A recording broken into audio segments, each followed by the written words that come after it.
Bonjour à tous, on se retrouve pour un nouvel épisode de Kijin Gento Show. Aujourd'hui, épisode 18, qui est globalement un épisode sur le passage du temps, en fait, puisqu'on retrouve nos personnages quelques années après le dernier épisode, puisque donc on retrouve Jinya avec la petite fille du coup qu'il avait décidé d'adopter, la petite Nomari, qui du coup a l'air d'avoir 5-6 ans maintenant quand même, donc elle a quand même bien grandi. Et voilà, c'est un épisode qui va parler un petit peu de la façon dont on aimerait parfois que les choses ne changent pas. Notamment, on va avoir Jinya qui va avoir quelques petits flashbacks de son enfance avec Shirayuki, avec sa petite sœur bien évidemment, avec Suzu.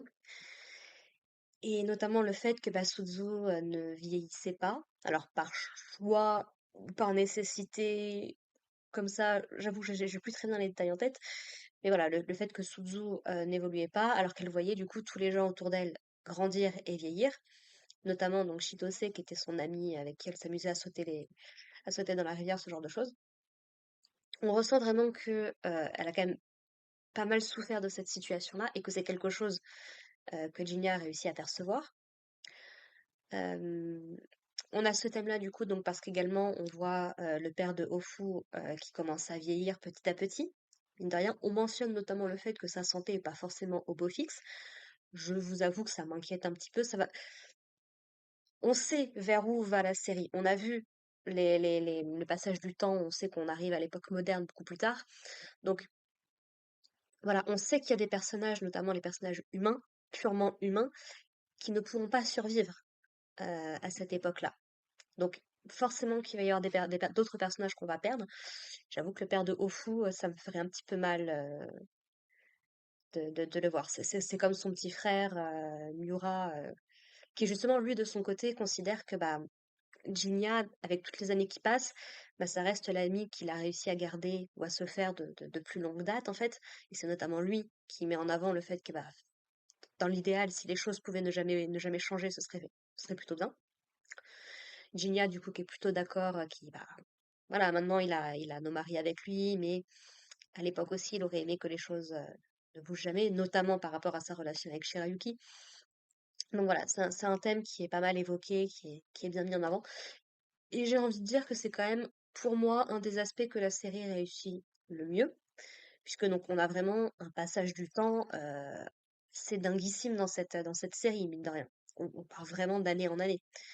Et moi, je trouve que c'est vraiment un aspect qu'elle réussit plutôt bien de voir bah, comment les personnages évoluent, comment les personnages grandissent, vieillissent petit à petit, et de voir qu'en fait, au centre de tout ça, en fait, quelque part, il y a Jinya, qui lui ne bouge pas vraiment, puisque on l'a bien vu plus tard, il a quand même toujours il est capable de passer encore pour un adolescent, visiblement, puisqu'il est capable d'aller au lycée à l'époque moderne. Why not? À moins qu'il y ait eu des changements ou autres.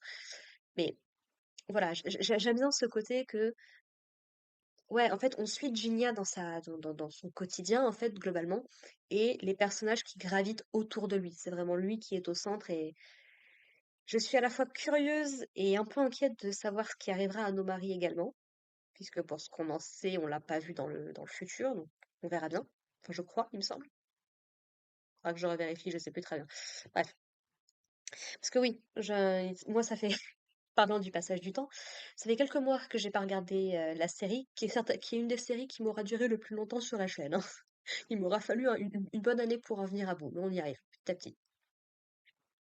Mais ouais, non, franchement, c'était plutôt un épisode plutôt sympathique. On revoit notamment Akitsuso Meguro qui vient un petit peu parler à Jinya, puisque donc en fait, il a récupéré une espèce de boîte pour faire du thé, qui en fait, soi-disant, apportait des mauvaises ondes, des mauvaises choses aux gens qui la possédaient. Donc elle a beaucoup, elle a passé entre de nombreuses mains. Et du coup, voilà, donc il lui a permis bah, de servir, de faire du thé. Et que du coup, bah voilà, l'esprit qui était né de cet objet a pu être apaisé. Et donc, voilà, il y a tout un truc. On parle également un petit peu de la situation à Kyoto aussi, puisqu'on sait que les étrangers venus de l'Ouest, les, les, les Occidentaux, comme on nous appellerait aujourd'hui, commencent vraiment à arriver au Japon et à essayer de faire des négociations, à essayer un petit peu d'ouvrir le pays. Ce qu'on avait déjà abordé, qui est une chose dont certains personnages sont pas méga fans, ce qu'on peut totalement comprendre également. Donc voilà, voilà, tout bouge, tout évolue. Et il y a cette espèce de nostalgie, un petit peu cette mélancolie de voir le temps qui passe. Donc voilà, c'était un petit épisode. Je n'ai pas grand-chose à en dire, parce qu'encore une fois, voilà, c'était un petit épisode, pas nécessairement hors série, mais vraiment du slice of life basique, là, pour le coup. Il n'y a pas eu de grands démons à tuer, il n'y a pas eu de problèmes politiques à régler, il n'y a pas eu de personnages en danger, c'était juste un épisode sur le temps qui passe. Que je n'ai pour le coup pas vu passer, mais voilà, que était plutôt sympathique. Sur ce, bah écoutez, n'hésitez pas à me dire ce que vous en avez pensé dans les commentaires, et on se retrouve du coup la prochaine fois pour parler de l'épisode 19, ce qui va nous faire, il nous reste 6 épisodes à peu près pour terminer la série. Donc la série revient d'ailleurs début avril, au moment où vous le verrez sur la chaîne. Donc un mois et demi, mi-mai, on devrait en avoir terminé avec Kinjin Gentosho. Je te le dis, quasiment un an pour finir la série, c'est long. Mais voilà, en tout cas, merci à ceux qui ont regardé du début jusqu'à la fin, hein. Vous avez plus de patience que je n'en aurais peut-être jamais. Donc merci à vous pour le coup. Allez, sur ce, portez-vous bien, prenez soin de vous, prenez soin de vos proches, et puis à la prochaine. Allez, bye les gens.